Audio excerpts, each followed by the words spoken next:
சொல்லு கையில. ஆமா மூர்த்தி, இத பாரு, நீ எந்த வேலையா இருந்தாலும் அதை விட்டுட்டு உடனே ஹாஸ்பிட்டலுக்கு வாயே. வந்த உடனே டீனை பாரு.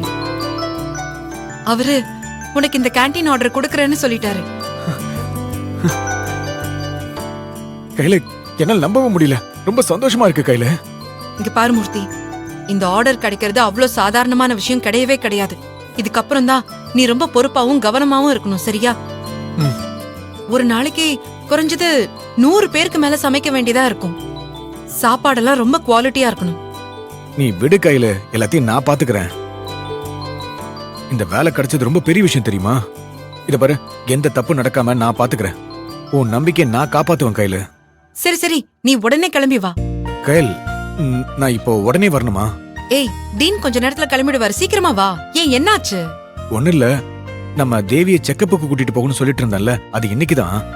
சரி, ரெகுலர் செக்கப் தானே, நம்ம ஹாஸ்பிடலுக்கே கூட்டிட்டு வந்துரு. இல்ல கையில, அது நம்ம தேவிய விக்னேஷ் ரெகுலரா ஒரு டாக்டர் கிட்ட கூட்டிட்டு போனாராம் செக்கப்க்கு. அதுக்கு கூட்டிட்டு போக சொல்றா. அதுவும் கரெக்ட் தான், ஒரே டாக்டரா தான் பார்க்கணும். ஆமா கையில. சரி, நீ ஒண்ணு பண்ணு, நீ கிளம்பிங்க வா. சரி. அண்ணியையும் அம்மாவையும் தேவிய செக்கப் கூட்டிட்டு போக சொல்லு. சரி, ஓகே. நான் அம்மா கிட்ட சொல்லிட்டு நான் உடனே அங்க வரேன். நான் வெயிட் பண்ணிட்டு இருப்பேன். ஓகே, நான் வந்துறேன். பை.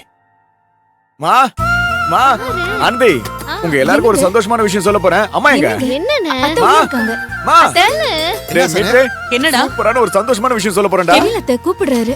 அம்மா, உங்களுக்கு ஒரு சந்தோஷமான விஷயம் சொல்ல போறேன். என்னடா? சந்தோஷமான விஷயமா? ஆசானே, சந்தோஷமான விஷயம் சொல்றீங்க. என்னன்னு சொன்னா நாங்க சந்தோஷப்படும்ல. என்ன விஷயம்? டேய் மீட்ரே, நாம பெருசா வளர போறோம்டா. மா, கையில் வேலை பார்க்குற ஹாஸ்பிட்டல் இருக்குல்ல, அந்த ஹாஸ்பிட்டல் கேண்டீன் ஆர்டரை அந்த ஹாஸ்பிட்டல் டீன் நமக்கு கொடுத்திருக்காரு.